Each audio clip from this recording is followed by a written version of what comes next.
Hey everyone, how's it going? I'm VanillaBean, and I'm gonna deliver to you an anime review. This time, that anime is Prince of Stride Alternative, a high school fictional sport anime about running, racing, relay, and parkour. So I find it fitting that I play Mirror's Edge in the background, a game also about running and parkour.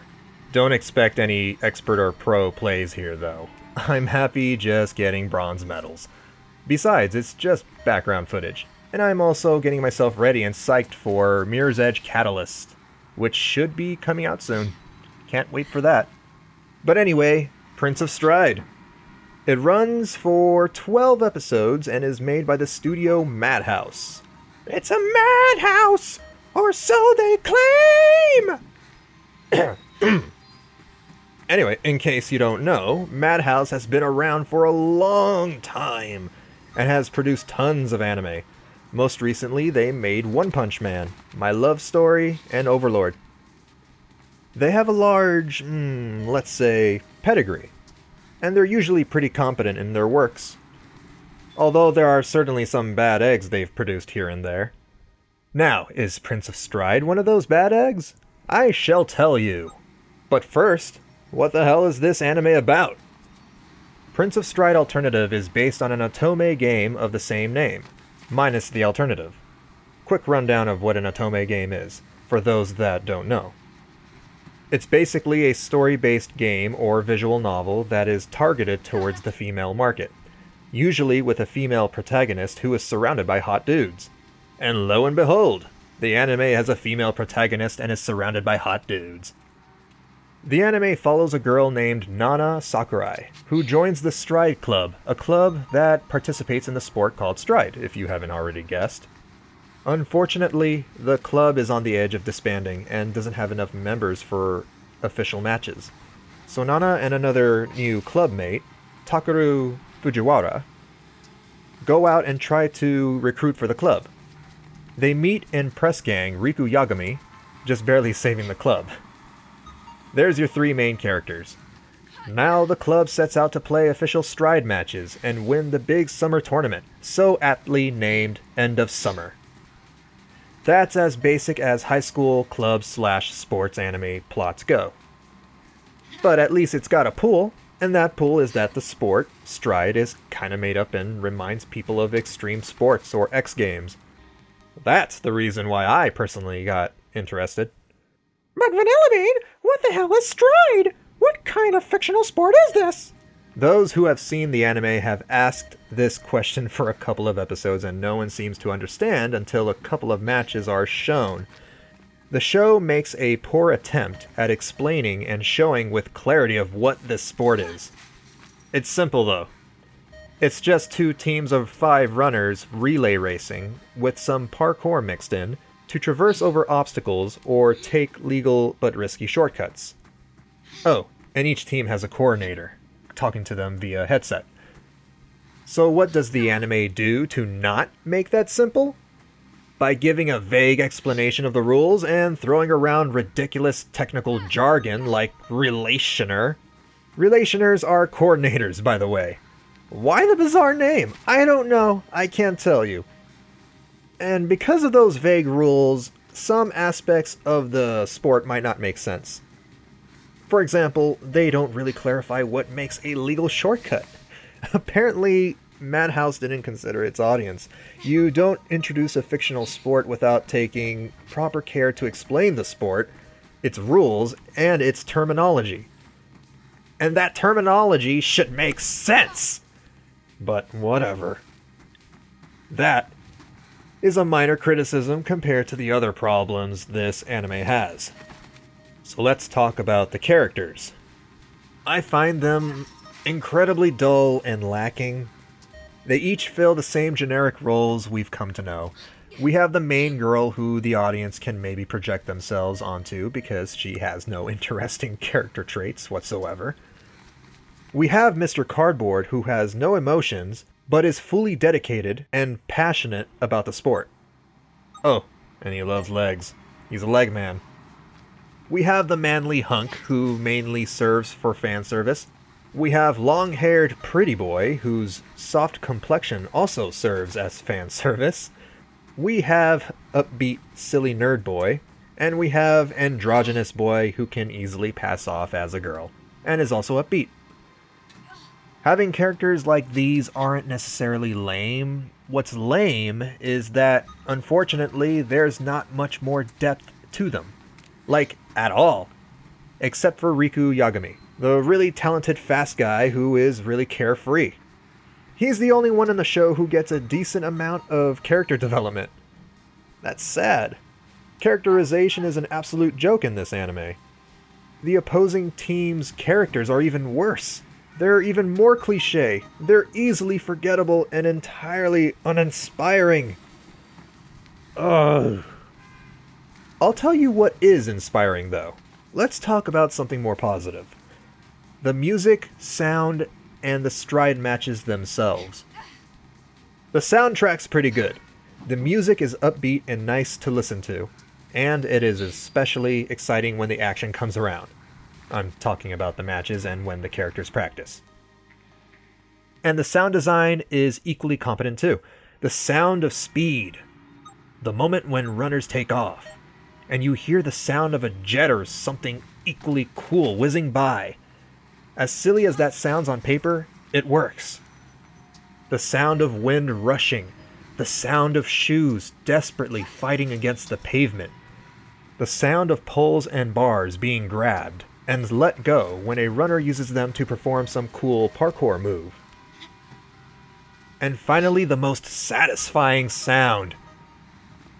When two teammates in a race clap hands instead of passing a baton to relay. It's particularly satisfying when the scene slows down for a moment for dramatic effect, and the music complements that moment with the most pleasant and upbeat song I've probably heard in a sports anime. So you've heard it here, folks. The clap is incredibly satisfying. Wait, what?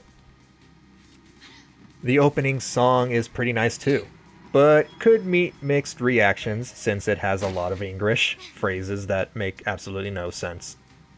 For example, "Shut up, loser, you guys zombies, be speedy, freaky, drive your stride!" But you know, it's the silliness that makes me stick around to listen to it, and sing along as well. But I also certainly understand how mind-numbing it can be for some people. What about the art and animation? Well, the art is somewhat unique, is one way of putting it. It's really bright and colorful. Some people like color. I like color. But some people don't like being blinded. The art is too bright. At times, even the characters look pale. It would have been much more pleasant to look at if the brightness level was toned down by 1,000,000,000% and raised the color saturation just a wee bit. Maybe I'm exaggerating a little. But the brightness is definitely a bit of an issue.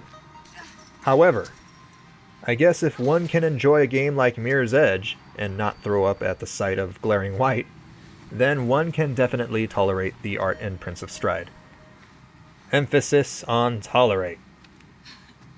The animation? Half the time it's competent and decent to look at. Half the time it is very bland. The animation is at its best when it really wants to excite the viewers for the races. The action scenes are definitely nice to look at. But even then, sometimes we're stuck looking at frames of flailing arms and bobbing heads. The animation is nothing to write home about, but it gets the job done. Now then, even though I've already explained the plot and overarching story, I do want to go into minor spoiler territory and talk about something about the ending. Again, a minor spoiler. More so, a public service announcement, really. This is something all viewers going into this anime should probably know before wasting their time. But if you feel like you can't risk it, there's an annotation up right now on the video. Click it, and it'll fast forward the video to a quick dub report and my conclusion on the anime. You didn't skip? Cool. So, the high point of this anime are the matches. They're cool and exciting. You see interesting courses. You see cool parkour. The second to last match is especially cool. The last match, however, is a giant, disappointing bag of stinking poop coated with glaring white poop. You don't really get to see the match because it is mostly taken up by dialogue between some characters, as well as some annoying exposition about everything some of the characters have been through. That match was cheesed. All they animated were dudes running down straight lines. And they have the gall to finish the match in a very unsatisfying way by not letting the viewers see how it ends. Oh, but it's okay, guys. You learn the results when time is fast-forwarded and the credits play. The transition between the final match and the final scene is so jarring too. If nothing else has turned you away from this anime, this should. This is not how you end things. This is not how you end an anime. Lastly, the English dub. The anime got a broadcast dub from Funimation, meaning it was simultaneously running and streaming an English dub while the original was being broadcast. Just a few weeks behind, though. This is great, and I've been loving Funimation for doing this. However, every now and then you'll definitely run into some of their mediocre broadcast dubs. Maybe they rush things sometimes, maybe the voice acting direction is off while broadcasting dubs, I don't know. But this anime is one of those mediocre dubs. They've managed to make the characters sound even more dull and flat than their Japanese counterparts. Except maybe Heath Hasekura, who they've made to sound like one of those dude bros. Some may find his English voice acting off, but I personally like it. He actually sounds kind of like a sports jock. That's the most I can praise about the dub. Nana got the worst of it, I believe. Even though the character herself is as interesting as drywall, the Japanese VA actually tries to put more emotion and oomph into her. Her English VA, unfortunately, sounds just as boring as the character herself. So that's that. To conclude, despite some of the exciting matches and the satisfying sound design and soundtrack, the anime is still very unremarkable. Doesn't take any strides in characterization, and manages to completely stumble towards the end. Sure, there's some fan service for you ladies and gents, some handsome dudes, some bath scenes, and even some stuff that could probably inspire a yaoi fanfic. But you can get that and so much more with plenty of other anime. Watch Free instead, or Haikyuu, or Kuroko's Basketball, or anything else but Prince of Stride. At first glance, it is a nice-looking white cake with white frosting, but after biting into it, you'll realize that it is dry and bland. This anime would likely waste your time. Unless that's what you want, your time wasted. If that is what you want, then you can currently check it out on Funimation's website, both subbed and dubbed. That is all, guys.